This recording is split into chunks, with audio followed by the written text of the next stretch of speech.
ഇതൊരു നേപ്പാളിലെ നമ്മുടെ ഇന്ത്യയിലും സമാനമായ സ്ത്രീകൾ മാത്രം ആഘോഷിക്കുന്ന കേരളത്തിലൊക്കെ തിരുവാതിര പോലുള്ള ഒരു സവിശേഷമായ ഉത്സവമാണ്.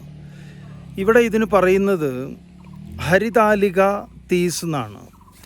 ഈ ഹരിത എന്ന് പറഞ്ഞു കഴിഞ്ഞാൽ കിഡ്നാപ്പ് ചെയ്യുക എന്നുള്ളതാണ്.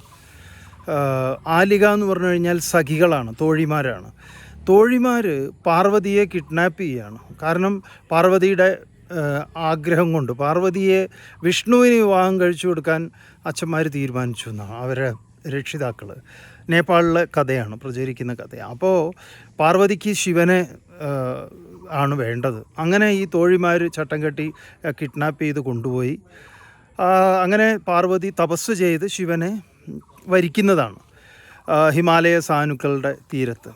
അതുപോലെ അതിൻ്റെ ഭാഗമായിട്ടാണ്, അതിൻ്റെ ഓർമ്മയ്ക്കായിട്ടാണ് ഇവിടെ നേപ്പാളിൽ സ്ത്രീകൾ അവിവാഹിതരായിട്ടുള്ളവർ നല്ല ഭർത്താക്കന്മാരെ കിട്ടുന്നതിന് വേണ്ടിയും വിവാഹിതരായിട്ടുള്ള സ്ത്രീകൾ ഈ പറഞ്ഞതുപോലെ ഭർത്താക്കന്മാരുടെ ശ്രേയസ്സിനും ആരോഗ്യത്തിനും യശസ്സിനും ഒക്കെ വേണ്ടി അവർ എന്താ പറയുക, ഉപവസിച്ച് നൃത്തമൊക്കെ ആടി അങ്ങനെ ആനന്ദ നൃത്തം ചവിട്ടുന്ന ഒരു വളരെ രസകരമായിട്ടുള്ള ഒരു സംഭവമാണ്.